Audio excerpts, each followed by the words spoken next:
வணக்கம். இது சூப்பர் 60. இன்றைய நாளில் அறிய வேண்டிய அத்தனை செய்திகளையும் 60 நிமிடங்களில் தரக்கூடிய விறுவிறுப்பான தொகுப்பு. கனமழை காரணமாக 2 மாவட்டங்களில் இன்று பள்ளிகளுக்கு விடுமுறை விடப்பட்டுள்ளது. கனமழை காரணமாக விழுப்புரம், கடலூர் மாவட்டங்களில் பள்ளிகளுக்கு மட்டும் இன்று விடுமுறை அறிவிக்கப்பட்டுள்ளது. வங்கக்கடலில் நிலை கொண்டுள்ள காற்றழுத்த தாழ்வு பகுதி காரணமாக தமிழ்நாட்டில் கடலோர மாவட்டங்களில் பரவலாக மழை பெய்து வருகிறது. இன்றும் பல்வேறு மாவட்டங்களுக்கு கனமழை எச்சரிக்கை விடுக்கப்பட்டுள்ளது. இதனை கருத்தில் கொண்டு கடலூர் மாவட்டத்தில் பள்ளிகளுக்கு மட்டும் இன்று விடுமுறை அறிவித்து ஆட்சியர் ஆதித்யா செந்தில்குமார் உத்தரவிட்டுள்ளார். இதேபோன்று விழுப்புரம் மாவட்டத்தில் நீடிக்கும் மழை காரணமாக பள்ளிகளுக்கு விடுமுறை விடப்படுவதாக ஆட்சியர் ஷேக் அப்துல் ரஹ்மான் அறிவித்துள்ளார்.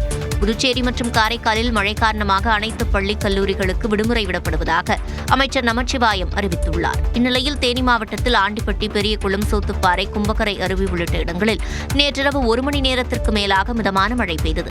இதனால் நீர்நிலைகள் வேகமாக நிரம்பி வருவதால் விவசாயிகள் மகிழ்ச்சியடைந்துள்ளனர். சென்னை மற்றும் புறநகர் பகுதிகளில் விட்டுவிட்டு மழை பெய்தது. வடபழனி, கோடம்பாக்கம், நுங்கம்பாக்கம், தியாகராய நகர் உள்ளிட்ட பகுதிகளில் இரவில் பெய்த கனமழையால் இதமான சூழல் நிலவியது.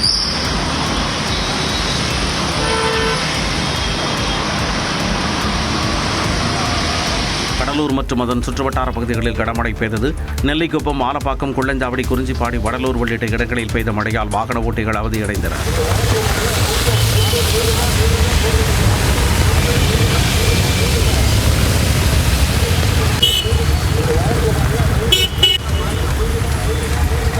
நாகப்பட்டினம் மாவட்டத்தில் வேளாங்கண்ணி, நாகூர், திருமருகல், சிக்கல், தேவூர் உள்ளிட்ட பகுதிகளில் கனமழை வெளுத்து வாங்கியது. நாகப்பட்டினம் புதிய பேருந்து நிலையத்தில் மழைநீர் தேங்கியதால் பயணிகள் அவதியடைந்தனர்.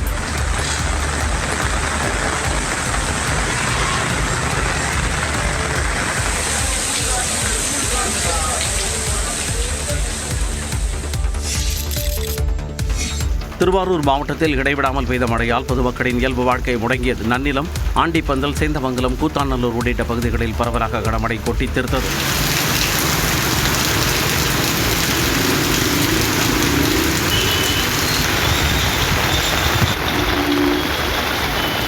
மயிலாடுதுறை மாவட்டத்தில் மணல்மேடு, பட்டவர்த்தி, குத்தாலம், மல்லியம், தரங்கம்பாடி, பொறையார் உள்ளிட்ட பகுதிகளில் கனமழை வெளுத்து வாங்கியது. தொடர் மழையால் சம்பா பயிர் சாகுபடி செய்த விவசாயிகள் கவலையடைந்துள்ளனர்.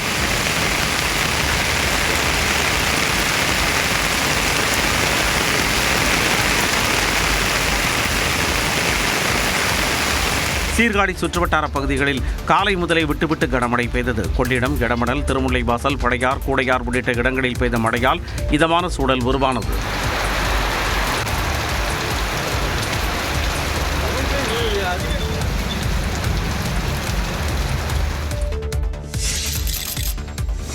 தஞ்சாவூர் மாவட்டத்தில் திருவையாறு, திருவிடைமருதூர், ஒரத்தநாடு, கும்பகோணம், பட்டுக்கோட்டை, பேராவூரணி உள்ளிட்ட பகுதிகளில் பெய்த மழையால் மக்கள் மகிழ்ச்சியடைந்தனர்.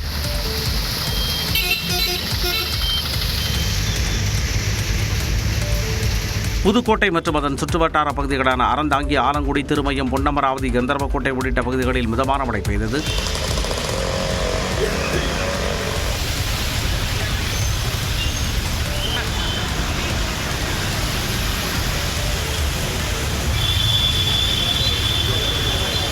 திண்டுக்கல் மாவட்டம் கொடைக்கானல் சுற்றுவட்டார பகுதிகளில் சுமார் 1 மணி நேரத்திற்கு மேலாக மிதமான மழை பெய்தது.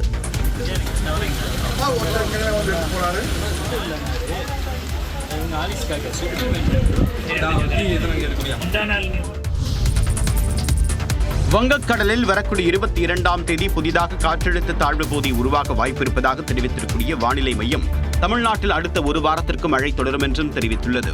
தென்மேற்கு வங்கக்கடல் பகுதியில் சனிக்கிழமையன்று காற்றழுத்த தாழ்வு பகுதி உருவானது. இது வடமேற்கு நோக்கி நகர்ந்து வருகிறது. இந்நிலையில் தென்கிழக்கு வங்கக்கடலில் வரக்கூடிய 22ஆம் தேதி புதிதாக காற்றழுத்த தாழ்வு பகுதி உருவாகலாம் என்று இந்திய வானிலை மையம் கணித்துள்ளது. காற்றழுத்த தாழ்வு பகுதி உருவாகக்கூடிய பட்சத்தில் அது மேற்கு வடமேற்கு நோக்கி நகர்ந்து அதற்கு அடுத்த 48 மணி நேரத்தில் மேலும் வலுப்பெற வாய்ப்பிருப்பதாகவும் தெரிவிக்கப்பட்டுள்ளது. இந்நிலையில் கன்னியாகுமரி, திருநெல்வேலி, தூத்துக்குடி, ராமநாதபுரம் உட்பட 8 தென் மாவட்டங்களில் இன்று கனமழைக்கு வாய்ப்புள்ளது.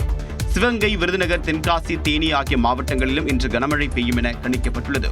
இதேபோன்று மயிலாடுதுறை மற்றும் கடலூர் மாவட்டங்களில் நாளை கனமழை பெய்யக்கூடும் என்று தெரிவித்திருக்கூடிய வானிலை ஆய்வு மையம் சென்னையை பொறுத்தமட்டில் இன்று மிதமான மழை தொடரும் என்றும் கூறியுள்ளது. அரசு ஊழியர்கள் சங்கங்களின் கூட்டமைப்பான ஜாக்டோ ஜியோ இன்று ஒருநாள் வேலைநிறுத்த போராட்டத்திற்கு அழைப்பு விடுத்துள்ளது. பணிக்கு வராமல் இன்று வேலைநிறுத்த போராட்டத்தில் ஈடுபடும் அரசு ஊழியர்களுக்கு சம்பளம் கிடையாது என தலைமைச் செயலாளர் முருகானந்தம் எச்சரித்துள்ளார். பழைய ஓய்வூதிய திட்டத்தை செயல்படுத்த வேண்டும்.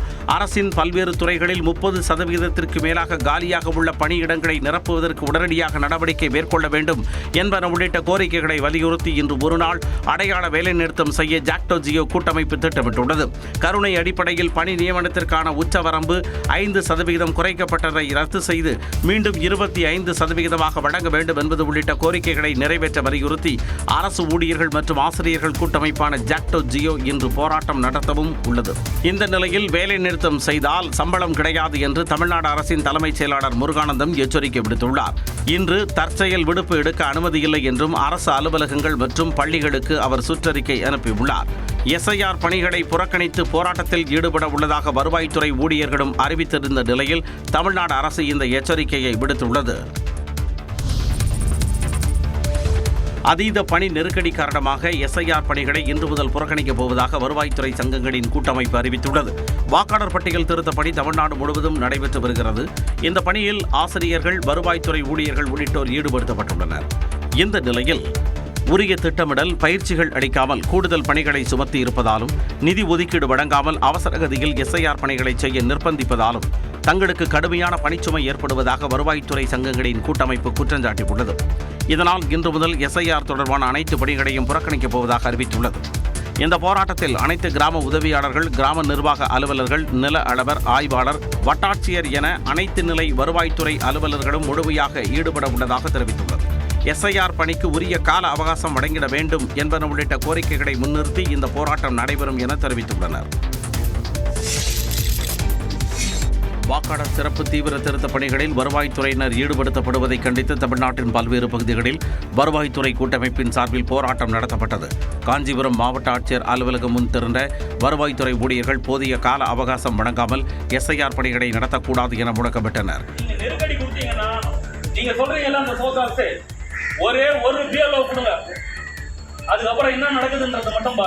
அதேபோல திருநெல்வேலி ஆட்சியர் அலுவலகம் முன் கூடிய வருவாய்த்துறை ஊழியர்கள் வேலைப்படுவால் தவிக்கும் அரசு ஊழியர்களை எஸ்ஐஆர் மூலம் மேலும் வாட்டி வதைப்பதாக குற்றம் சாட்டினர்.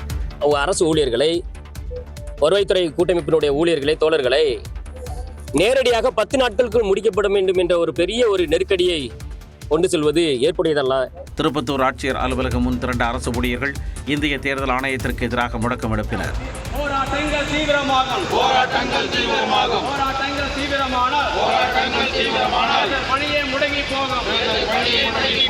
ராணிப்பேட்டையில் வட்டாட்சியர் அலுவலகம் முன்பு கூடிய வருவாய்த்துறை ஊழியர்கள் எஸ்ஐஆர் பணிகளுக்கு கூடுதல் அவகாசம் கோரி முழக்கம் எழுப்பினர்.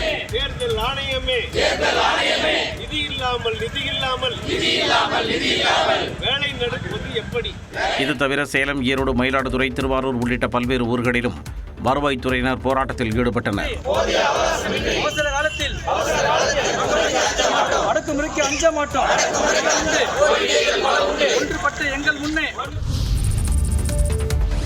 பொங்கல் பண்டிகை முடிந்து ஜனவரி 17ஆம் தேதி பயணிப்பதற்கான ரயில் டிக்கெட் முன்பதிவு காலை 8 மணிக்கு தொடங்கியுள்ளது. தமிழர் திருநாளான பொங்கல் பண்டிகை அடுத்த ஆண்டு ஜனவரி மாதம் 15ஆம் தேதி கொண்டாடப்படுகிறது. இதை முன்னிட்டு சொந்த ஊருக்கு செல்வோர் வசதிக்காக ரயில் டிக்கெட் முன்பதிவு ஏற்கனவே நிறைவடைந்துள்ளது. அதைத் தொடர்ந்து பொங்கல் பண்டிகை முடிந்து சொந்த ஊரிலிருந்து திரும்புவோருக்கான ரயில் டிக்கெட் முன்பதிவு தொடங்கியுள்ளது. பொங்கல் பண்டிகைக்கு மறுநாளான ஜனவரி 16ஆம் தேதி பயணிப்பதற்கான ரயில் டிக்கெட் முன்பதிவு நேற்று விறுவிறுப்பாக நடைபெற்றது. இந்நிலையில் பொங்கல் பண்டிகையின் 3ஆம் நாளான காணும் பொங்கல் தினமான ஜனவரி 17ஆம் தேதி பயணிப்பதற்கு ரயில் டிக்கெட் முன்பதிவு காலை 8 மணிக்கு தொடங்கியுள்ளது.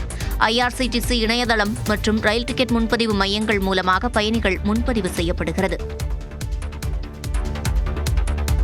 கள்ளக்குறிச்சி அருகே பெற்றோரை இழந்து தவிக்கக்கூடிய 4 பிள்ளைகளுக்கு அரசு உறுதுணையாக இருக்கும் என்று முதலமைச்சர் மு க ஸ்டாலின் உறுதியளித்துள்ளார். சார் வணக்கம் சார். ஓகே சார், ரொம்ப நன்றி சார்.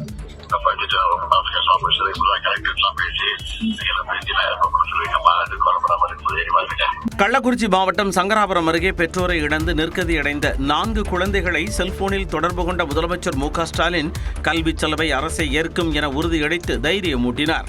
பூட்டை என்ற கிராமத்தைச் சேர்ந்த கமலக்கண்ணன் என்பவரின் மனைவி உயிரிழந்துவிட்ட நிலையில் 3 மகள்கள், 1 மகன் ஆகியோரை வளர்த்து வந்தார். சில மாதங்களாக உடல்நலக் குறைவால் அவதியடைந்த கமலக்கண்ணன் கடந்த 14ஆம் தேதி திடீரென உயிரிழந்தார். தந்தை பிரிந்த சோகத்தில் இருந்த பிள்ளைகள் அவரது உடலை அடக்கம் செய்ய பணமின்றி நிற்கதியாய் நின்றதைக் கண்டு கலங்கிய கிராம மக்கள் பணத்தை திரட்டி உடலை அடக்கம் செய்தனர். இந்நிலையில் வறுமை காரணமாக 3 மகள்களும் படிப்பை இடைநிறுத்தியதை அறிந்த முதலமைச்சர் அவர்களை தொடர்பு கொண்டு அரசு உறுதுணையாக இருக்கும் என்று நம்பிக்கை தெரிவித்தார். வேலையும் படிப்பும் வீடு மட்டும் கிடைக்கும் சார்.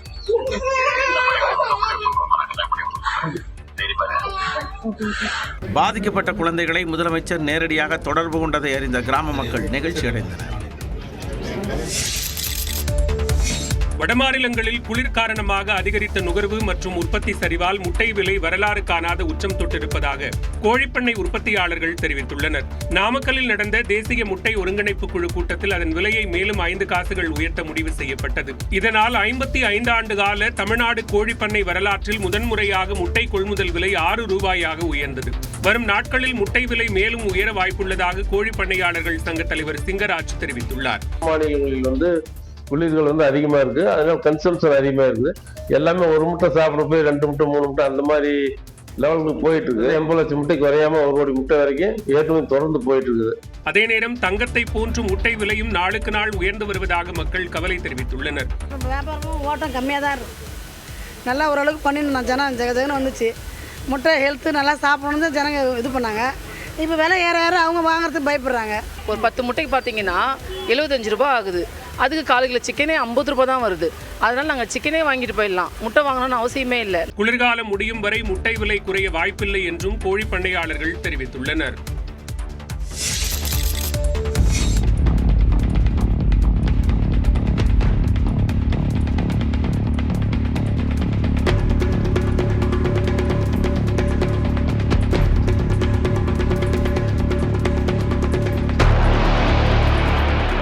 கரூர் மாவட்டம் அரவக்குறிச்சி அருகே நள்ளிரவில் முகமூடி கொள்ளையர்கள் வீட்டில் ஆட்கள் தூங்கிக் கொண்டிருக்கும் போதே தாலியை பறித்து சென்ற சம்பவத்தின் சிசிடிவி காட்சிதான் இது.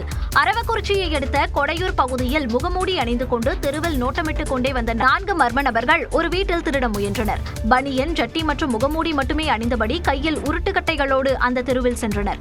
திருட முயன்ற வீடு பூட்டியிருந்த நிலையில் மர்ம நபர்கள் அருகிலிருந்த மாரப்பன் என்பவரின் வீட்டிற்குள் நுழைந்தனர். அவர்கள் மாரப்பனின் மனைவி வனிதா கழுத்தில் அணிந்திருந்த 5 சவரன் தாலி செயினை மர்ம நபர்கள் பறித்துச் சென்றுள்ளனர்.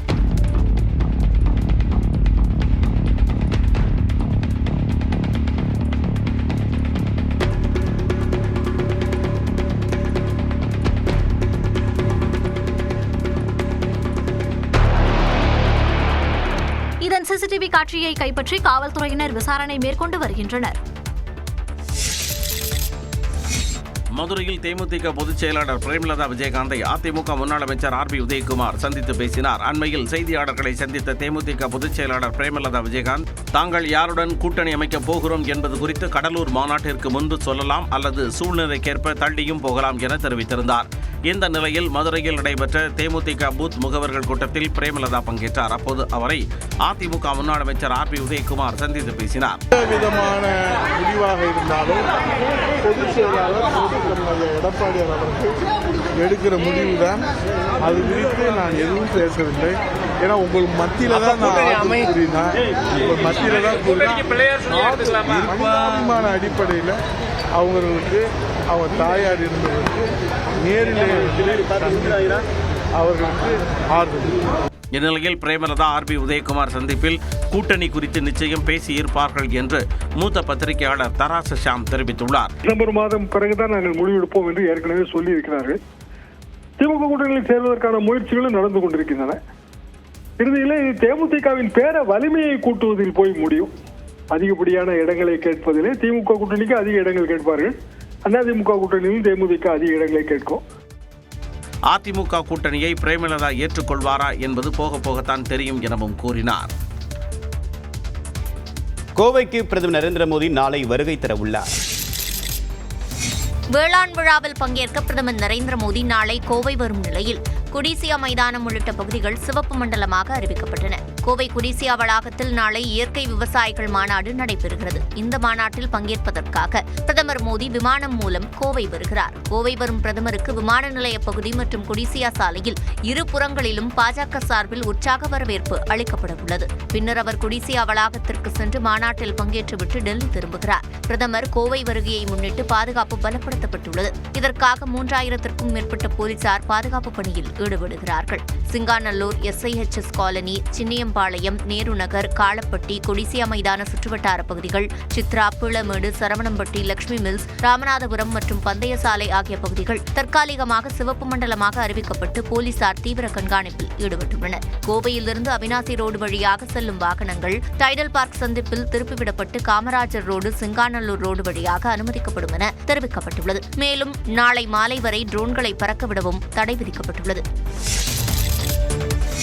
நகை பட்டறையில் 2 கோடி ரூபாய் மதிப்பிலான தங்க கட்டிகளை திருடிய வழக்கில் ஒடிசாவில் பதுங்கியிருந்த 4 பேரை தனிப்படை காவல்துறையினர் கைது செய்தனர். சென்னை பழைய வண்ணாரப்பேட்டை முத்தையா முதலி தெருவில் தங்க நகை செய்யக்கூடிய பட்டறை நடத்தி வருபவர் ஹரீஷ். இவருடைய நகை பட்டறையில் ஒடிசா மாநிலத்தை சேர்ந்த கார்த்திக் போரா, நாராயணன் மைட்டி உட்பட 4 பேர் பணியாற்றி வந்தனர். இந்நிலையில் கடந்த வாரம் நகை பட்டறையிலிருந்து 2 கோடி ரூபாய் மதிப்பிலான 1780 கிராம் எடை கொண்ட தங்க கட்டிகளை இவர்கள் திருடியதாக கூறப்படுகிறது. இது தொடர்பாக நகை பட்டறை உரிமையாளர் ஹரீஷ் அளித்த புகாரின் அடிப்படையில் வழக்கு பதிவு செய்த கொருக்குப்பேட்டை காவல்துறையினர் 2 தனிப்படைகள் அமைத்தனர். அதன்படி ஒடிசா விரைந்த தனிப்படையினர் அங்கு பதுங்கியிருந்த 4 பேரையும் கைது செய்து தமிழ்நாடு அழைத்து வந்தனர். தங்க கட்டிகளை பதுக்கி வைத்திருக்கூடிய இடம் குறித்து விசாரணை செய்த காவல்துறையினர் அவர்களை நீதிமன்றத்தில் ஆஜர்படுத்தி சிறையில் அடைத்தனர். திருமணத்திற்கு முன்பு ஆண் பெண் இருவரின் சம்மதத்துடன் வைத்துக் கொள்ளும் உறவு பாலியல் வல்லுறவில் வராது என்று உயர்நீதிமன்ற மதுரை கிளை தெரிவித்துள்ளது. 2014ஆம் ஆண்டு நெல்லையைச் சேர்ந்த இளைஞர் ஒருவர் தன்னை திருமணம் செய்வதாக கூறி 9 ஆண்டுகளாக உறவு வைத்துக் கொண்டு தற்போது வேறொரு பெண்ணை திருமணம் செய்ய முயற்சிப்பதாக உடன்படித்த மாணவி புகார் அளித்திருந்தார். இவ்வழக்கு வள்ளியூர் நீதிமன்றத்தில் நடைபெற்று வருகிறது. அதனை ரத்து செய்ய கோரி குற்றம் சாட்டப்பட்ட இளைஞர் உயர்நீதிமன்ற மதுரை கிளையில் மனு தாக்கல் செய்தார். இந்த மனு நீதிபதி புகழேந்தி முன்பு விசாரணைக்கு வந்தபோது இருவரின் சம்மதத்துடன் 9 ஆண்டுகளாக உறவில் இருந்து வந்திருப்பதாகவும் திருமணத்திற்கு முந்தைய நெருக்கம் இன்றைய காலகட்டத்தில் சர்வசாதாரணமாகிவிட்டதாகவும் தெரிவித்தார். திருமணத்திற்கு முன்பு ஆண் பெண் உறவில் குற்றம் சாட்டப்பட்டவரின் நோக்கம் தவறானது என்றும் அவருக்கு ரகசிய நோக்கங்கள் இருந்தன எனவும் நீதிமன்றம் ஒரு முடிவுக்கு வந்தால் மட்டுமே குற்றம் சாட்டப்பட்டவர் மீது பாலியல் வன்கொடுமை வழக்கு பதிவு செய்து தண்டனை பெற முடியும் என்று கூறினார். இதனையடுத்து மனுதாரர் மீது பதியப்பட்ட வழக்கை ரத்து செய்து நீதிபதி உத்தரவு பிறப்பித்தார். சபரிமலை ஐயப்பன் கோவிலில் நகை திருட்டு தொடர்பான வழக்கில் துவாரபாலகர் சிலையில் தாமிர தகடுகளை சிறப்பு புலனாய்வு குழுவினர் சேகரித்தனர். சபரிமலை ஐயப்பன் கோவில் கருவறை கதவுகள் துவாரபாலகரின் சிலைகளில் பதிக்கப்பட்டிருந்த 475 கிராம் தங்கம் காணாமல் போனது குறித்து சிறப்பு புலனாய்வு குழு விசாரித்து வருகிறது. இது தொடர்பாக உன்னிகிருஷ்ணன் பொட்டி மற்றும் சபரிமலை கோவிலின் முன்னாள் நிர்வாக அதிகாரி முராரி பாபு, சபரிமலை முன்னாள் செயல் அதிகாரி சுதீஷ்குமார் உள்ளிட்டோர் அடுத்தடுத்து கைது செய்யப்பட்டனர். அண்மையில் தேவசம் போர்டு முன்னாள் தலைவர் என் வாசுவிடம் விசாரணை மேற்கொண்ட SIT அதிகாரிகள் அவரையும் கைது செய்தனர். இது தொடர்பான விசாரணை தீவிரப்படுத்தப்பட்டுள்ள நிலையில் சபரிமலை கோவிலுக்கு அதிகாரிகள் சென்றனர். கேரள உயர்நீதிமன்ற உத்தரவின்படி துவாரபாலகர் சிலையில் உள்ள தாமிர தகடுகளை அவர்கள் சேகரித்து ஆய்வு மேற்கொண்டனர். கார்த்திகை முதல் நாளையொட்டி சபரிமலை ஐயப்பன் கோவிலில் திரண்ட 1.5 லட்சம் பக்தர்கள் 6 மணி நேரம் காத்திருந்து சாமி தரிசனம் செய்தனர். சபரிமலை ஐயப்பன் கோவிலில் நடப்பாண்டில் கார்த்திகை மாத மகரவிளக்கு பூஜைக்காக நடை திறக்கப்பட்டது. இதையடுத்து தமிழ்நாடு, கர்நாடகா, தெலுங்கானா உள்ளிட்ட பல்வேறு மாநிலங்களில் இருந்தும் கேரளாவுக்கு இருமுடி எட்டி பக்தர்கள் சாமி தரிசனத்திற்காக குவிந்து வருகின்றனர். அதிகாலையில் கோவில் நடை திறக்கப்பட்ட நிலையில் ஏறத்தாழ 6 மணி நேரம் காத்திருந்து பக்தர்கள் நடைபாதை மற்றும் புனித படிகள் முழுவதும் தரிசனம் செய்து ஐயப்பனை வழிபட்டனர்.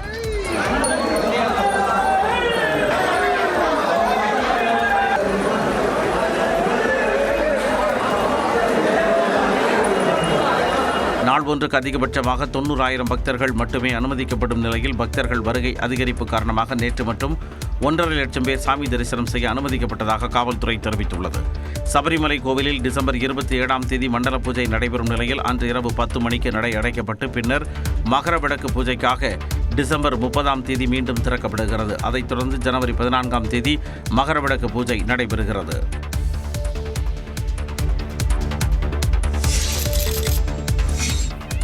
திருச்சானூர் பத்மாவதி தாயார் கோயிலில் கார்த்திகை பிரம்மோற்சவத்தின் முதல் நாள் நிகழ்ச்சி வெகு விமர்சையாக நடைபெற்றது. திருப்பதி அடுத்த திருச்சானூரில் உள்ள பத்மாவதி தாயார் கோயிலில் கார்த்திகை பிரம்மோற்சவ விழா 9 நாட்கள் கோலாகலமாக நடைபெறும். அந்த வகையில் நடப்பாண்டிற்கான பிரம்மோற்சவ விழா நேற்று காலை கொடியேற்றத்துடன் தொடங்கியது. இதைத் தொடர்ந்து இரவு பத்மாவதி தாயார் சின்னசேஷ வாகனத்தில் எழுந்தருளி வீதி உலா வந்து பக்தர்களுக்கு அருள் பாலித்தார்.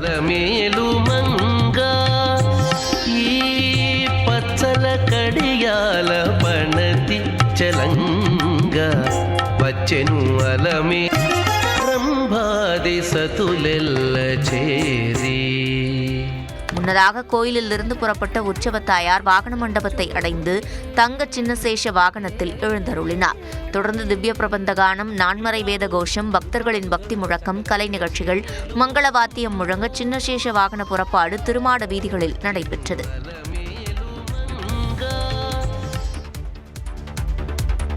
டெல்லியில் பிரதமரை சந்தித்த கர்நாடக முதலமைச்சர் மேகதாது அணைக்கு விரைந்து அனுமதி வழங்க கோரிக்கை விடுத்துள்ளார். மேகதாது அணைக்கு விரைந்த அனுமதி வழங்க பிரதமர் நரேந்திர மோடியை கர்நாடக முதலமைச்சர் சித்தராமையா வலியுறுத்தியுள்ளார். டெல்லியில் பிரதமர் மோடியை சந்தித்த கர்நாடக முதலமைச்சர் சித்தராமையா மேகதாதுவில் அணை கட்டும் திட்டத்திற்கு அனுமதி கோரிய புரிந்துணர்வு ஒப்பந்தங்கள், கரும்புக்கான விலை உயர்வு உள்ளிட்ட கோரிக்கைகளை முன்வைத்தார். மேகதாதுவில் அணை கட்ட கர்நாடக அரசு தீவிரம் காட்டி வரும் நிலையில் அதற்கான திட்ட அறிக்கையை மத்திய நீர்வளத்துறையிடம் சமர்ப்பித்தது. அதே நேரம் திட்ட அறிக்கையை கர்நாடக அரசிடம் திருப்பி அனுப்ப மத்திய அரசுக்கு உத்தரவிடக் கோரி உச்சநீதிமன்றத்தில் தமிழ்நாடு அரசு பல்வேறு விவசாய அமைப்புகள் முறையிட்டிருந்தன.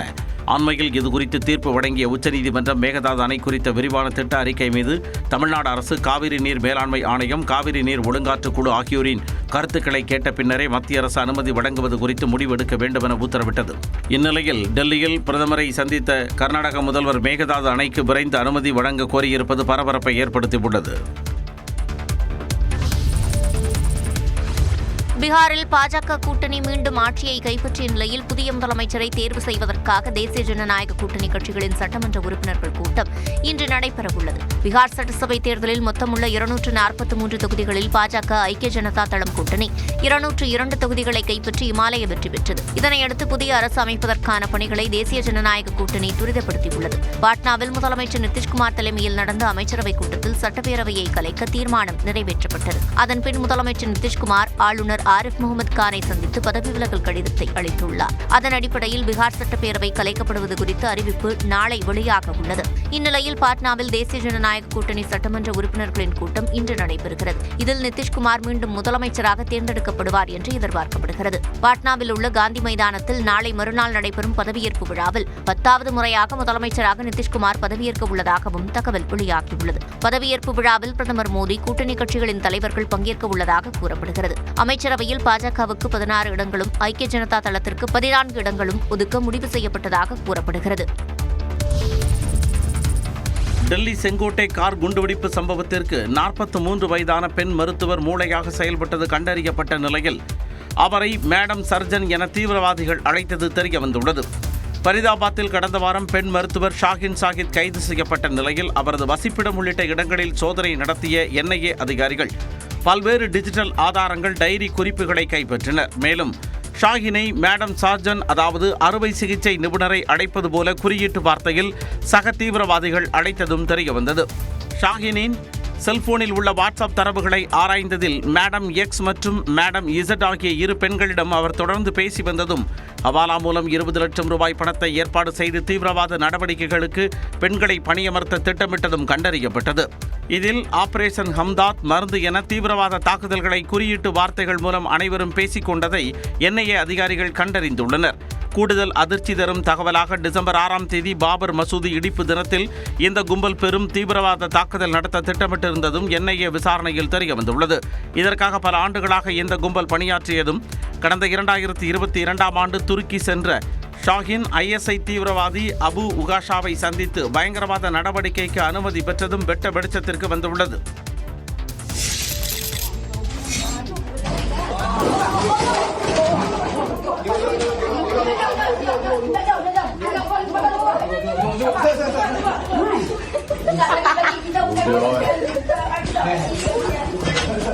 அனகொண்டா படத்தை பார்த்த உணர்வை ஏற்படுத்தும் வகையில் மலேசியாவில் மலைப்பாம்பு ஒன்று மீட்கப்பட்டது. மலேசியாவில் வீடு ஒன்றில் மலைப்பாம்பு புகுந்தது. பள்ளி முடிந்து வந்த குழந்தை தனது அறையில் உள்ள கழிப்பறையில் மிகப்பெரிய பாம்பு இருப்பதை கண்டு கூச்சலிட்டுள்ளார். இதனையடுத்து குடும்பத்தினர் வந்து பார்த்தபோது கழிவறையின் சீலிங்கில் சுமார் 60 கிலோ எடை கொண்ட ராட்சத மலைப்பாம்பு பதுங்கி இருப்பது தெரிய வந்தது. இதுகுறித்து உடனடியாக பாம்பு பிடிக்கும் குழுவுக்கு தகவல் தரப்பட்டது. அவர்கள் வந்து நீண்ட நேரம் போராடி அந்த பாம்பை பிடித்தனர். இவ்வளவு பெரிய பாம்பு எப்படி வீட்டுக்குள் நுழைந்தது என்பது குறித்த தகவல்கள் வெளியாகவில்லை.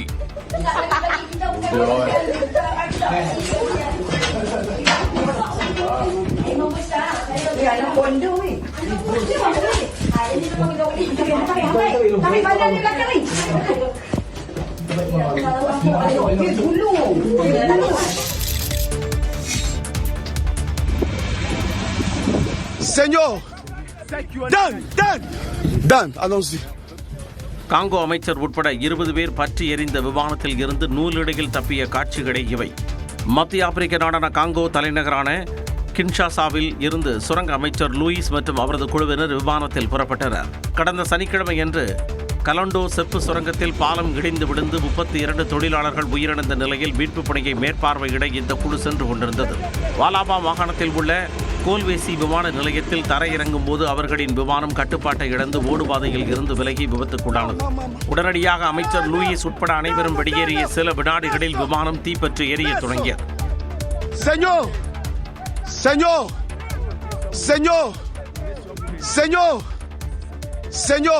விமானத்தில் பயணித்த 20 பேரும் நல்வாய்ப்பாக உயிர் தப்பிய நிலையில் அதில் இருந்த பொருட்கள் அனைத்தும் எரிந்து சேதமடைந்தன.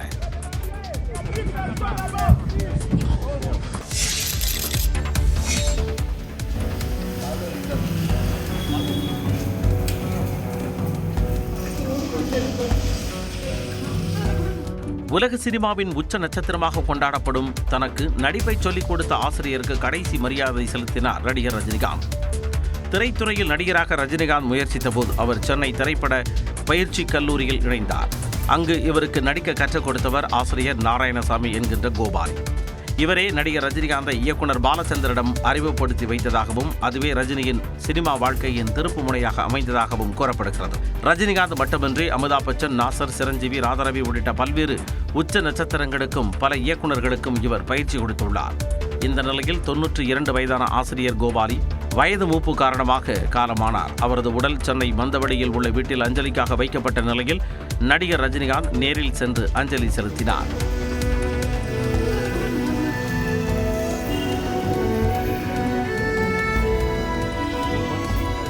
இந்தியன் எக்ஸ்பிரஸ், தூர்தர்ஷன் ஆகியவற்றில் கோபாலி பத்திரிகையாளராக பணியாற்றியதுடன் எண்ணற்ற திரைப்படங்களுக்கு திரை விமர்சனமும் எழுதியவர் என்பது குறிப்பிடத்தக்கது. திருத்தணி அருகே கழிவுநீர் கலந்த குடிநீர் குடித்து 40க்கும் மேற்பட்டோர் மருத்துவமனையில் சிகிச்சை பெற்று வருகின்றனர். திருத்தணி அடுத்த பள்ளிப்பட்டு பகுதியில் கழிவுநீர் கலந்த குடிநீர் குடித்து பெண்கள், குழந்தைகள் என 40க்கும் மேற்பட்டோருக்கு வாந்தி, வயிற்றுப்போக்கு ஏற்பட்டதாக கூறப்படும் சம்பவம் பரபரப்பை ஏற்படுத்தியுள்ளது. ஸ்டாலின் நகர், ஆஞ்சநேயா நகர் உள்ளிட்ட பகுதிகளில் மேல்நிலை நீர்த்தொட்டியிலிருந்து பைப் மூலம் குடிநீர் சப்ளை செய்யப்படும் நிலையில் இதில் பைப் லைனில் உடைப்பு ஏற்பட்டு குடிநீருடன் கழிவுநீர் கலந்ததாக கூறப்படுகிறது. கலப்படமான குடிநீரை பருகிய குழந்தைகள், பெண்கள், முதியவர்கள் என 40க்கும் மேற்பட்டோர் திருவள்ளூர் அரசு மருத்துவக் கல்லூரி மருத்துவமனை உள்ளிட்ட மருத்துவமனையில் சிகிச்சை பெற்று வருகின்றனர். அங்கே ஃபோன் போட்டாங்க, மிஸ் இந்த மாதிரி வாமிட் பண்ணுறோம், மோஷன் ஆகுதுன்னு சொல்லி கூப்பிட்டு சொன்னாங்க. கூப்பிட்டு வந்திருக்கோம். இங்கே தண்ணி ப்ராப்ளம் நிறைய பேர் அட்மிட் ஆகிருந்தாங்க. என் பையனுக்கும் தண்ணி ப்ராப்ளம் இருக்கும்னு நான் நினைக்கிறேன். பேரூராட்சி நிர்வாகத்தின் அலட்சியத்தால் குடிநீரில் கழிவுநீர் கலந்ததாக பொதுமக்கள் குற்றஞ்சாட்டுகின்றனர். இதனிடையே கழிவுநீர் கலந்ததாக கூறப்படும் தண்ணீர் மாதிரியை ஆய்வுக்குட்படுத்தும் பணியிலும் வீடு வீடாக சென்று கணக்கெடுக்கும் பணியிலும் சுகாதாரத்துறையினர் ஈடுபட்டு வருகின்றனர்.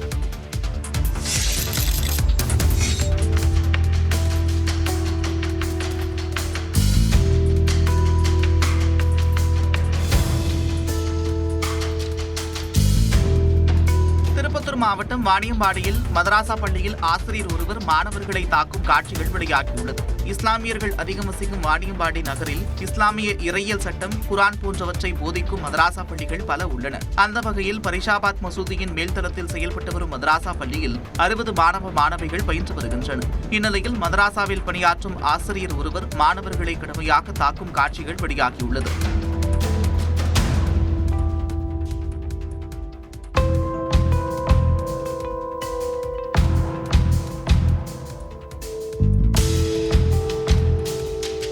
இதனை கண்டு அதிர்ச்சியடைந்த பெற்றோர் சம்பந்தப்பட்ட ஆசிரியரை பணியிலிருந்து விடுவிக்குமாறு கோரிக்கை விடுத்தனர். அதனை ஏற்று ஷாகிராபாத் பகுதியைச் சேர்ந்த ஆசிரியர் சுஹேப்பை பணியிலிருந்து மதராசா நிர்வாகிகள் விடுவித்தனர்.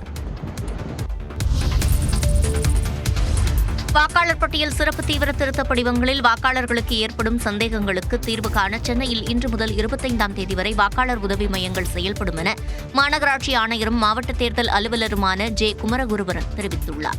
சென்னை மாநகராட்சிக்குட்பட்ட 16 சட்டமன்ற தொகுதிகளிலும் வாக்காளர் பட்டியல் சிறப்பு தீவிர திருத்தப் பணிகள் நடைபெற்று வருகின்றன. 16 தொகுதிகளிலும் வாக்குச்சாவடி நிலை அலுவலர்கள் வீடு வீடாக சென்று வாக்காளர்களுக்கு கணக்கீட்டு படிவங்களை வழங்கி நிரப்பப்பட்ட படிவங்களை பெற்று வருகின்றனர். வாக்காளர் படிவங்களை பூர்த்தி செய்வதில் வாக்காளர்களுக்கு ஏற்படும் சந்தேகங்களுக்கு தீர்வு காணும் வகையில் இன்று முதல் வரும் 25ஆம் தேதி வரை உதவி மையங்கள் செயல்படும் என சென்னை மாநகராட்சி அறிவித்துள்ளது. சென்னை மாநகராட்சிக்குட்பட்ட 947 வாக்குச்சாவடி மையங்களிலும் இந்த வாக்காளர் உதவி மையங்கள் செயல்பட உள்ளதாகவும், வாக்காளர் உதவி மையங்களில் சம்பந்தப்பட்ட பகுதி வாக்காளர்கள் விண்ணப்பங்களை பூர்த்தி செய்வதற்கான வழிகாட்டுதல்களை பெறலாம் எனவும் சென்னை மாநகராட்சி தெரிவித்துள்ளது. சென்னையில் கறிக்கடை உரிமையாளரின் வீட்டில் கதவை உடைத்து 50 சவரன் தங்க நகைகள் கொள்ளையடிக்கப்பட்ட சம்பவம் பரபரப்பை ஏற்படுத்தியது. சென்னையை அடுத்த மாங்காடு அருகே மலையம்பாக்கம் பகுதியைச் சேர்ந்தவர் அன்வர் பாஷா நசரத்பேட்டையில் மட்டன் மற்றும் சிக்கன் கடை நடத்தி வருகிறார். ஞாயிற்றுக்கிழமை விடுமுறை தினம் என்பதால் அதிகாலை 4 மணிக்கே எழுந்து கறிக்கடைக்கு சென்றவர் பிற்பகலில் வீடு திரும்பிய போது கதவு உடைக்கப்பட்டிருப்பதைக் கண்டு அதிர்ச்சி அடைந்தார். உள்ளே சென்று பார்த்தபோது பீரோவை உடைத்து 50 சவரன் தங்க நகைகள் 1,50,000 ரூபாய் பணம் ஆகியவை காணாமல் போனதைக் கண்டு போலீசுக்கு தகவல் அளித்தார். இதையடுத்து அங்கு காவல்துறையினர் அப்பகுதியில் உள்ள சிசிடிவி கேமரா காட்சிகளை ஆய்வு செய்து விசாரணையை தீவிரப்படுத்தினர். அதில் சம்பவத்தின் போது இருசக்கர வாகனத்தில் மாஸ்க் அணிந்து கொண்டு இருவர் வந்து சென்றது தெரியவந்தது. அவர்கள்தான் அன்வர் பாஷா வீட்டில் கைவரிசை காட்டியதும் உறுதி செய்யப்பட்டது. மேலும் சம்பவத்தன்று அவர் கடைக்கு சென்றதை நோட்டமிட்டு அடுத்த சில நிமிடங்களிலேயே திருட்டில் ஈடுபட்டதும் தெரியவந்தது.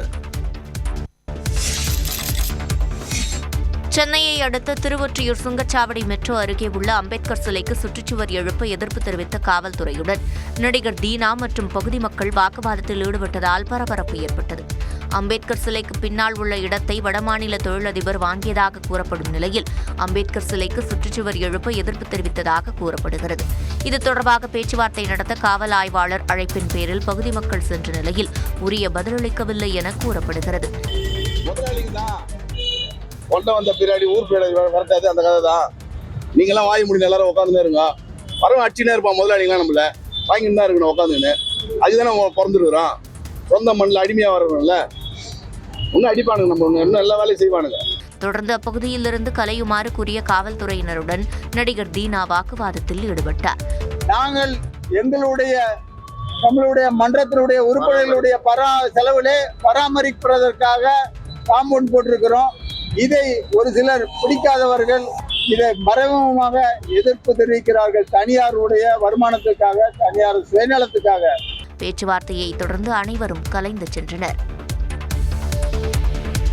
அதிமுக பொதுச் செயலாளர் எடப்பாடி பழனிசாமியை சேலத்தில் ஜி.கே. வாசன் சந்தித்து பேசினார்.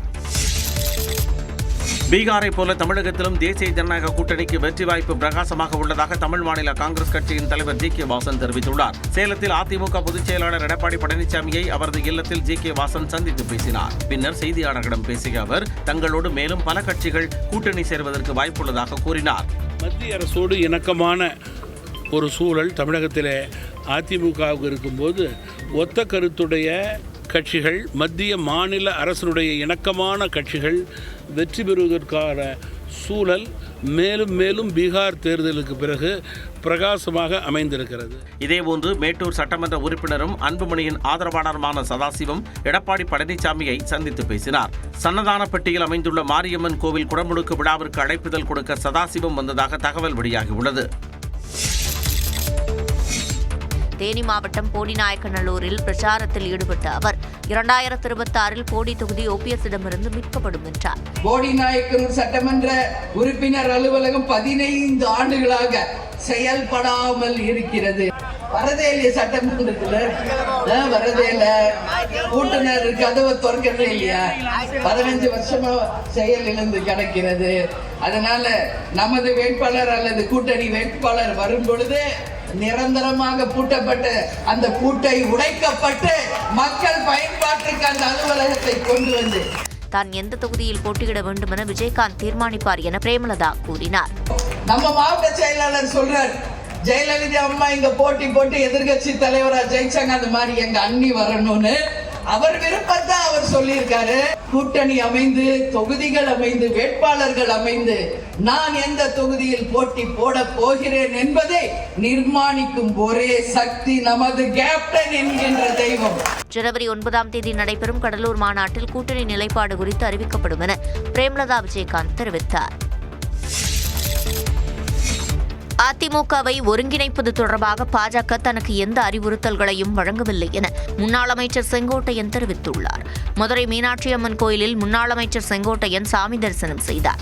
இதைத் தொடர்ந்து செய்தியாளர்களிடம் பேசிய அவர், ஒன்றிணைந்த அதிமுகவை விரைவில் எதிர்பார்க்கலாம் என்றார். தேர்தலுக்கு சில மாதங்களே இருக்குது. அடுத்த கட்ட உங்களுடைய நடவடிக்கை என்னதான் இருக்குது?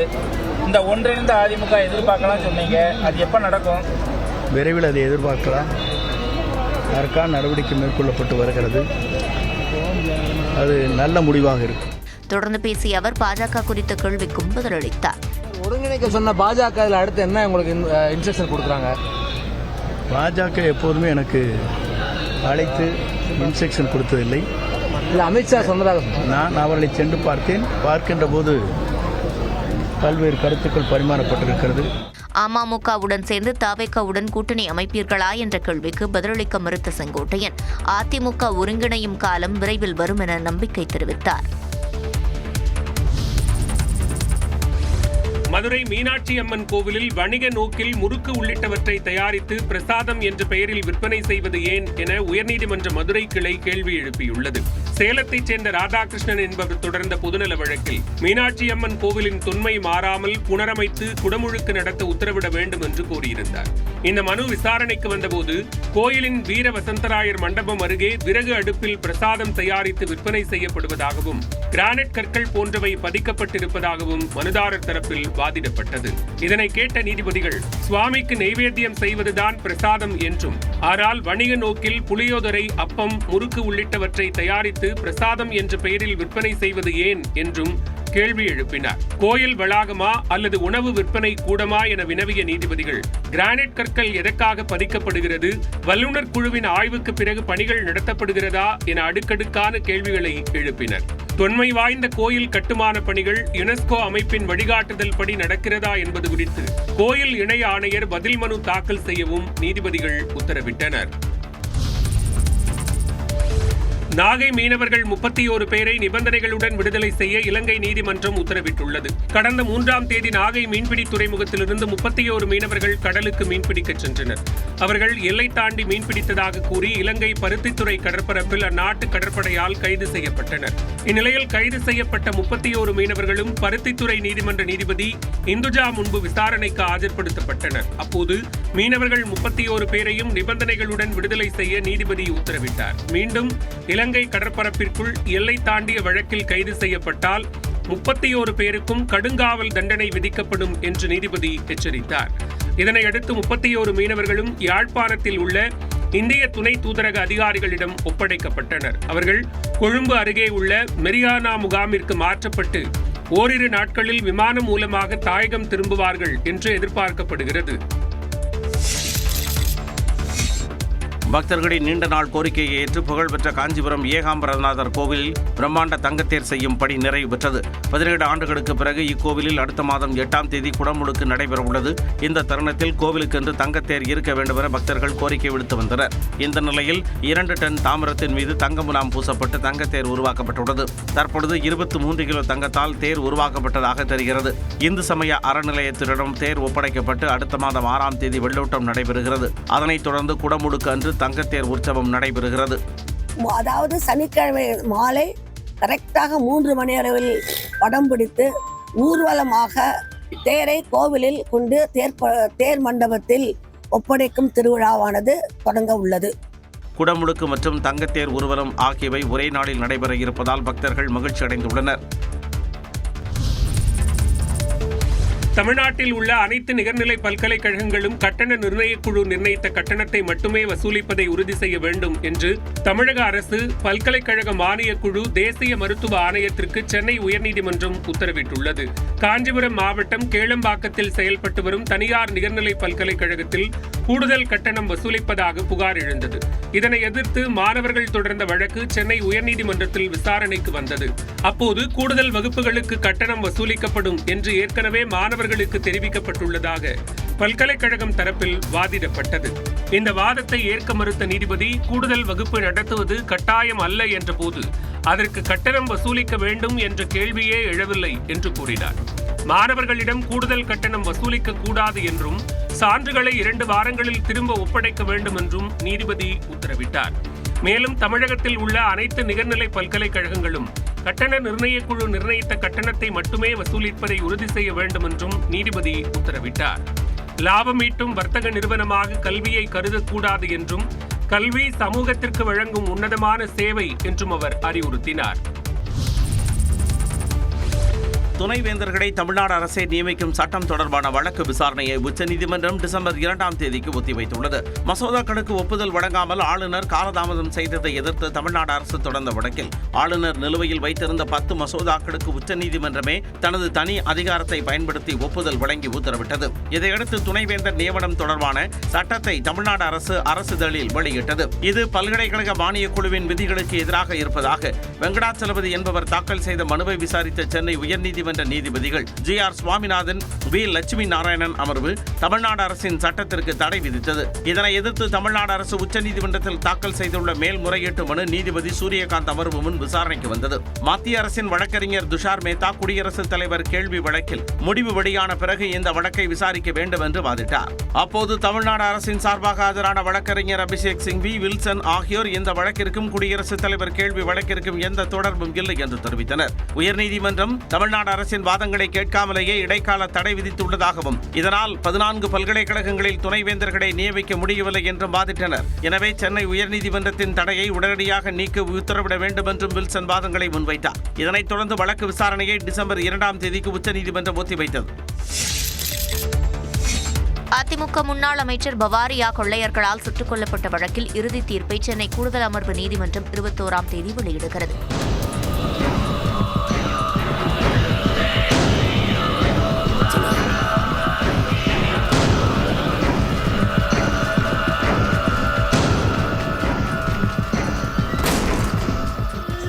ஆளுங்கட்சி சட்டமன்ற உறுப்பினர் சுகவனம் நேற்று நள்ளிரவு முகமூடி கொள்ளை கும்பலால் சுட்டுக் கொல்லப்பட்டார். தீரன் அதிகாரம் படத்தில் வரும் காட்சிகளை நினைவு கூறும் வகையில் கடந்த 2005ஆம் ஆண்டு திருவள்ளூர் மாவட்டம் கும்மிடிப்பூண்டியில் உள்ள முன்னாள் அமைச்சர் AK சுதர்சனம் வீட்டில் புகுந்த பவாரியா கொள்ளையர்கள் அவரை சுட்டுக் கொன்றுவிட்டு அவரது மனைவி மற்றும் மகன்களை தாக்கி 62 சவரன் தங்க நகைகளை கொள்ளையடித்துச் சென்றனர். இது தொடர்பாக விசாரணை நடத்திய காவல்துறை குழு 2 பேரை என்கவுண்டர் செய்தும் முக்கிய நபர்களான ஓம் பிரகாஷ், ஜெகதீஷ் உள்ளிட்ட 9 பேரை கைதும் செய்தது.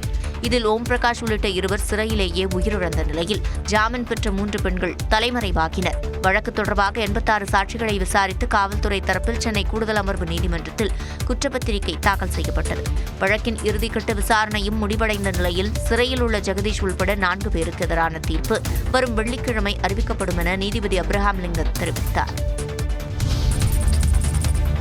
கோவளம் அருகே சென்னையின் 6வது நீர்த்தேக்கம் அமைப்பதற்கான முதற்கட்ட பணிகளுக்கு நீர்வளத்துறை ஒப்பந்தம் கோரியுள்ளது. சென்னையின் முக்கிய குடிநீர் ஆதாரமாக பூண்டி, புழல், சோழவரம், செம்பரம்பாக்கம், கண்ணன்கோட்டை, தேர்வாய் கண்டிகை ஏரிகள் உள்ளன. இந்த ஏரிகளில் சேமித்து வைக்கப்படக்கூடிய தண்ணீரை கொண்டு சென்னையில் குடிநீர் விநியோகம் செய்யப்படுகிறது. தண்ணீர் பற்றாக்குறையை தவிர்க்கக்கூடிய வகையில் கோவளம் அருகே சென்னையின் 6வது நீர்த்தேக்கம் அமைக்கப்படும் என்று தமிழ்நாடு அரசின் நிதிநிலை அறிக்கையில் அறிவிக்கப்பட்டது. மேலும் 471 கோடி ரூபாய் மதிப்பீட்டில் 4375 ஏக்கர் பரப்பில் நீர்த்தேக்கம் அமைக்கப்படும் என்றும் தெரிவிக்கப்பட்டது.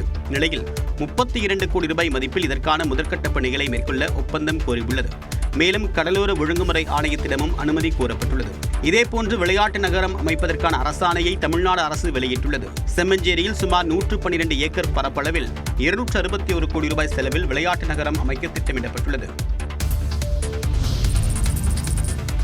போலி அதிகாரிகள் திறமையற்றவர்கள்தான் சிபிஐயில் உள்ளதாக உச்சநீதிமன்றம் கடுமையாக விமர்சித்து கண்டனம் தெரிவித்துள்ளது. இமாச்சல பிரதேச மின்கழகமான HPPCL தலைமை பொறியாளராக பணியாற்றிய விமல் நேகி மரண வழக்கில் HPPCL அதிகாரி தேஜ்ராஜின் முன்ஜாமீன் வழக்கை நீதிபதிகள் அக்சானுதீன் அமானுல்லா, பிரசாந்த் குமார் மிஸ்ரா அமர்வு விசாரித்தது.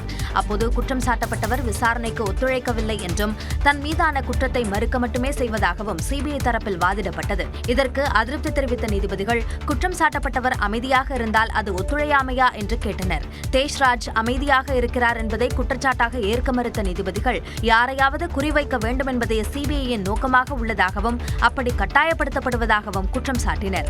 சிபிஐ முன்பு எப்படி சிறப்பாக செயல்பட்டது என்பது தனக்கு தெரியும் என்றும், ஆனால் தற்போது அனைத்தும் சிதைக்கப்பட்டு விட்டதாகவும், சுதந்திரமாக இங்கு எதுவும் மிச்சமில்லை என்றும் நீதிபதி அமானுல்லா சாடினார். சிபிஐயில் உள்ள அதிகாரிகள் போலி அதிகாரிகள் என்றும், பணியில் இருக்க தகுதியற்றவர்கள் என்றும் நீதிபதிகள் விமர்சித்தனர். உறுதியாக எதுவும் தெரியாமல் ஊகத்தின் அடிப்படையிலேயே சிபிஐ செயல்படுவதாகவும் நீதிபதிகள் கடுமையாக சாடினர்.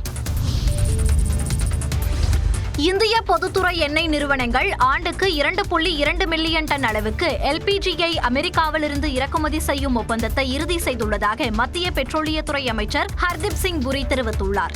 எக்ஸ் பக்கத்தில் பதிவிட்டுள்ள அவர், வரலாற்றில் முதன்முறையாக உலகில் மிகப்பெரிய மற்றும் வேகமாக வளர்ந்து வரும் எல்பிஜி சந்தையான இந்தியாவுடன் அமெரிக்கா இந்த ஒப்பந்தத்தை மேற்கொண்டுள்ளதாக குறிப்பிட்டுள்ளார். இதன் மூலம் இந்திய மக்களுக்கு குறைந்த விலையில் பாதுகாப்பான எல்பிஜி சேவையை வழங்க முடியும் என்றும், மேலும் விநியோகத்தை விரிவுபடுத்தலாம் என்றும் அமைச்சர் குறிப்பிட்டுள்ளார். அடுத்த ஆண்டுக்காக 2.2 மில்லியன் டன் எல்பிஜியை ஓராண்டுக்கு இறக்குமதி செய்வதற்கான ஒப்பந்தம் இறுதி செய்யப்பட்டுள்ளதாகவும், இது ஓராண்டுக்கான மொத்த இறக்குமதியில் 10% ஆகும் என்றும் அமைச்சர் தெரிவித்துள்ளார்.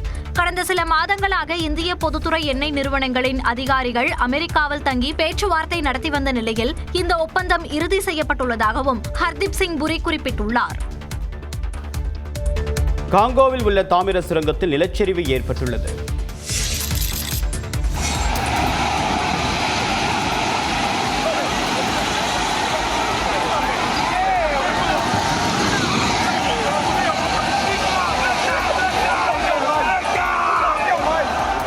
காங்கோ நாட்டின் தாமிரச் சுரங்கத்தில் நிலச்சரிவு ஏற்பட்டு பாலம் இடிந்து விழுந்ததில் 30க்கும் மேற்பட்டோர் உயிரிழந்த கோர சம்பவத்தின் காட்சிதான் இது. லுவாலபா மாகாணத்தின் காலண்டோ என்ற இடத்தில் உள்ள தாமிர மற்றும் கோபால்ட் சுரங்கத்தில் திடீரென ஏற்பட்ட நிலச்சரிவினால் சுரங்கத்தின் ஒரு பகுதி சரிந்து விழத் தொடங்கியது. மேலும் அங்கு பணியில் இருந்த சுரங்க தொழிலாளர்கள் பயந்து ஒரு பாலத்தின் மீது ஓடத் தொடங்கினர். அப்போது அவர்களின் மீதும் மண் சரிந்து விழுந்தது. இதில் அந்த பாலமும் இடிந்து விழுந்தது.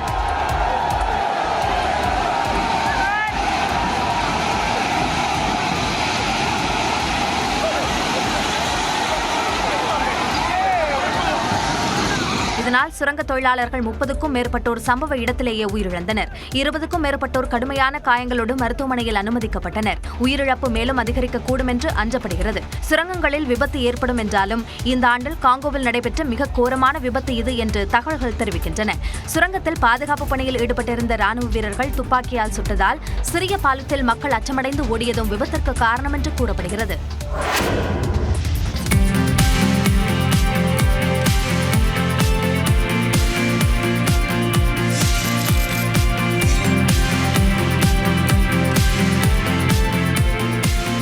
ஐக்கிய அரபு அமீரகத்தின் துபாய் நகரில் நடைபெற்று வரும் தி துபாய் ஏர் ஷோ நிகழ்ச்சியில் அந்நாட்டு விமானப்படை விமானங்களுடன் இந்திய விமானப்படையின் சூரியகிரண் விமானங்கள் இணைந்து வானில் நிகழ்த்திய சாகச காட்சிதான் இவை.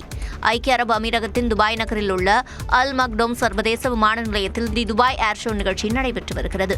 இதில் ரஷ்யா, அமெரிக்கா, இங்கிலாந்து, இந்தியா உள்ளிட்ட 100க்கும் மேற்பட்ட நாடுகளைச் சேர்ந்த தனியார் விமான நிறுவனங்கள் தங்கள் அரங்குகளை இந்த கண்காட்சியில் அமைத்துள்ளன.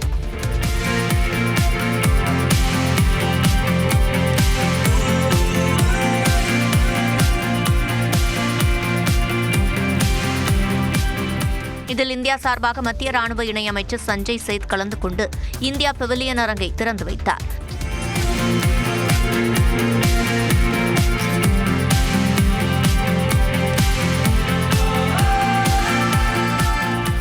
நவம்பர் 17 முதல் 21ஆம் தேதி வரை 5 நாட்கள் நடைபெறவுள்ள இந்த சர்வதேச கண்காட்சியில் 200க்கும் மேற்பட்ட விமானங்கள் வானில் சாகசத்தை நிகழ்த்தி காட்ட உள்ளன.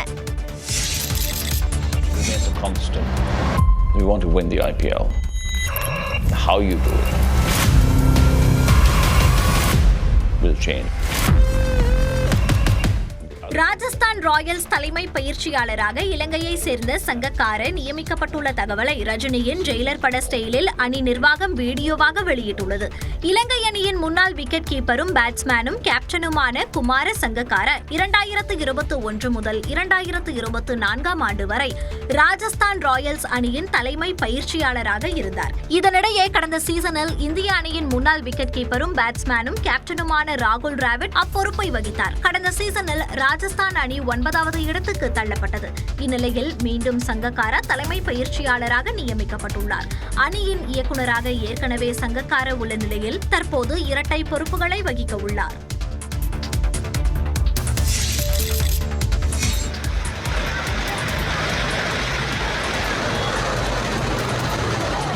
இது சாலையா அல்லது நதியா என்று சந்தேகம் ஏற்படும் அளவிற்கு ஈரானில் சாலைகளில் வெள்ளம் பெருக்கெடுத்து ஓடிய காட்சிகள்தான் இவை. ஈரான் நாட்டின் டெஹ்லோரன் நகரில் ஞாயிற்றுக்கிழமையன்று பலத்த மழை பெய்தது. அஃப்தானன் நகரில் மட்டும் 45 நிமிடங்களில் 5 சென்டிமீட்டர் அளவுக்கு கனமழை கொட்டி தீர்த்தது. இந்த திடீர் மழையால் சாலைகள் முழுவதும் வெள்ளக்காடாக காட்சியளித்தன. மேலும் 40க்கும் மேற்பட்ட வீடுகள் மற்றும் வணிக கட்டடங்கள் சேதமடைந்தன. இதேபோன்று இத்தாலியில் வடகிழக்கு பகுதியில் உள்ள குரீசியா மாகாணத்தில் பெய்த மழையால் திரும்பிய இடமெல்லாம் வெள்ளத்தில் தத்தளித்து வருகிறது. ஏராளமான குடியிருப்புகளை வெள்ளம் சூழ்ந்ததால் இயல்பு வாழ்க்கை முடங்கியுள்ளது. பாதிக்கப்பட்ட பகுதிகளில் மீட்புக் குழுவினர் ரப்பர் படகு மற்றும் ஹெலிகாப்டர் மூலம் மீட்புப் பணியில் ஈடுபட்டுள்ளனர். கோர்மன்ஸின் பிரிசானோ கிராமத்தில் ஏற்பட்ட நிலச்சரிவில் 2 பேர் காணாமல் போன நிலையில் அவர்களை தேடும் பணி முடுக்கிவிடப்பட்டுள்ளது. அசாமில் வாக்காளர் சிறப்பு திருத்த பணிகளை தொடங்க இந்திய தேர்தல் ஆணையம் உத்தரவிட்டுள்ளது. பீகாரை தொடர்ந்து தமிழ்நாடு உள்ளிட்ட பல்வேறு மாநிலம் மற்றும் யூனியன் பிரதேசங்களில் வாக்காளர் சிறப்பு தீவிர திருத்த பணிகளை இந்திய தேர்தல் ஆணையம் முடுக்கிவிட்டுள்ளது. இந்நிலையில் அசாமில் வாக்காளர் சிறப்பு திருத்தத்தை மேற்கொள்ள மாநில தேர்தல் ஆணையத்திற்கு இந்திய தேர்தல் ஆணையம் உத்தரவிட்டுள்ளது. வருடாந்திர சிறப்பு சுருக்க திருத்தத்திற்கும் வாக்காளர் சிறப்பு தீவிர திருத்தத்திற்கும் இடையில் சிறப்பு திருத்த பணிகள் நடத்தப்படுவதாக தேர்தல் ஆணையம் தெரிவித்துள்ளது. அதன்படி வாக்காளர் சிறப்பு தீவிர திருத்தம் போல் வாக்காளரே படிவத்தை நிரப்புவது மற்றும் ஆவணம் சமர்ப்பிப்பது போன்ற நடைமுறை இல்லாமல் வாக்குச்சாவடி நிலை அலுவலர்கள் வீடு வீடாக சென்று பூர்த்தி செய்யப்பட்ட படிவங்களை கொண்டு வாக்காளர்களிடம் கணக்கெடுப்பு பணி நடத்துவார்கள் என கூறப்பட்டுள்ளது. வரும் 22ஆம் தேதி முதல் டிசம்பர் 20ஆம் தேதிக்குள் கணக்கெடுப்பு பணிகளை நிறைவு செய்து டிசம்பர் 27ஆம் தேதி வரைவு வாக்காளர் பட்டியலை வெளியிட தேர்தல் ஆணையம் உத்தரவிட்டுள்ளது. மேலும் 2026 பிப்ரவரி 10ஆம் தேதி வாக்காளர் பட்டியல் வெளியிடப்படும் என அறிவிக்கப்பட்டுள்ளது. இந்த பணிகள் மூலம் வாக்காளர் பட்டியலில் உள்ள முரண்பாடுகளை களையவும் தகுதியுள்ளவர்கள் விடுபடாமலும் தகுதியற்ற நபர்கள் பட்டியலில் இருந்து நீக்கப்படுவதும் உறுதி செய்யப்படும் என தேர்தல் ஆணையம் தெரிவித்துள்ளது. பிரான்சிடமிருந்து 100 ரஃபேல் போர் விமானங்களை வாங்குவதற்கான ஒப்பந்தத்தில் உக்ரைன் அதிபர் செலன்ஸ்கி கையெழுத்திட்டுள்ளார். உக்ரைன் ரஷ்யா இடையேயான போர் 3 ஆண்டுகளுக்கும் மேலாக நீடித்து வருகிறது. அமெரிக்க அதிபர் டிரம்பின் அமைதி பேச்சுவார்த்தையும் பயனற்று போன நிலையில் இரு நாடுகளும் தொடர்ந்து சண்டையிட்டு வருகின்றன. இந்நிலையில் பாரிஸ் சென்ற உக்ரைன் அதிபர் செலன்ஸ்கிக்கு பிரான்ஸ் அதிபர் இமானுவேல் மேக்ரான் உற்சாக வரவேற்பு அளித்தார். பின்னர் பிரான்சிடமிருந்து ராணுவ தளவாடங்கள் வாங்குவதற்கான ஒப்பந்தத்தில் செலன்ஸ்கி கையெழுத்திட்டார்.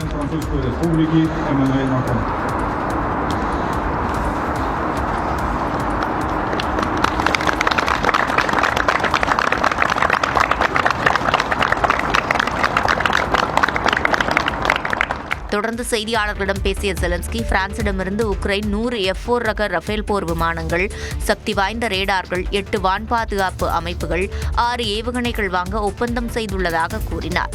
Рафаль ми розглядаємо можливості, якщо технічно ми будемо готові, то в якийсь момент копродукцію відповідно цих літаків частин. பிரான்சுடனான ஒப்பந்தம் உக்ரைனின் வான் பாதுகாப்பை அதிகரிக்கும் என்றும் செலன்ஸ்கி நம்பிக்கை தெரிவித்தார். ஆசிய கபடி போட்டியில் தங்கம் வென்று நாட்டிற்கு பெருமை சேர்த்த தங்கமங்கை கண்ணகி நகர் கார்த்திகாவிற்கு Tamil Nadu cable TV communication limited நிறுவனமான TCCL சார்பில் பாராட்டு விழா நடத்தப்பட்டது. சென்னை கலைவாணர் அரங்கில் நடைபெற்ற விழாவில் காவல்துறை தெற்கு மண்டல கூடுதல் ஆணையாளர் கண்ணன், மத்திய குற்றப்பிரிவு கூடுதல் ஆணையாளர் ராதிகா உள்ளிட்டோர் சிறப்பு விருந்தினர்களாக பங்கேற்றனர். TCCL சார்பில் கார்த்திகாவிற்கு 3 லட்சம் ரூபாய் பரிசுத் தொகையும், பயிற்சியாளர் ராஜுக்கு 2 லட்சம் ரூபாய் பரிசுத் தொகையும் வழங்கப்பட்டது. நிகழ்ச்சியில் பேசிய தங்கமங்கை கார்த்திகா தனது பயிற்சியாளர் தனது குழுவினரை மேடை ஏற்றி பாராட்டியதற்காக மகிழ்ச்சி தெரிவித்தார். ஃபர்ஸ்ட் டைம் என்னோட டீம்மேட்ஸ் அண்ட் மை கோச் அவங்க எல்லாரும் கூடயும் சேர்ந்து இந்த ஒரு பாராட்டியும் பெருமையும் நான் அடைகிறேன். இது என்னோட வெற்றி இல்லை, உண்மையா என்னோட டீம்மேட்ஸ், என்னோட கோச், என்னோட கண்ணகி நகரோட வெற்றி. வீராங்கனை கார்த்திகா இந்தியாவிற்கே பெருமை சேர்த்திருப்பதாக மத்திய குற்றப்பிரிவு கூடுதல் ஆணையாளர் ராதிகா பாராட்டினார். கார்த்திகா, நீ தூக்கி பிடிச்சது கண்ணகி நகரை மட்டும் இல்லைம்மா, தமிழ்நாட்டை மட்டும் இல்லை, இந்திய கொடியும் சேர்த்து தான். TCCL நிறுவனம் சார்பில் கார்த்திகா பங்கேற்றுள்ள கபடி குழுவிற்கு 25 லட்சம் ரூபாய் மதிப்புள்ள டெம்போ டிராவலர் வாகனம் பரிசளிக்கப்பட்டது.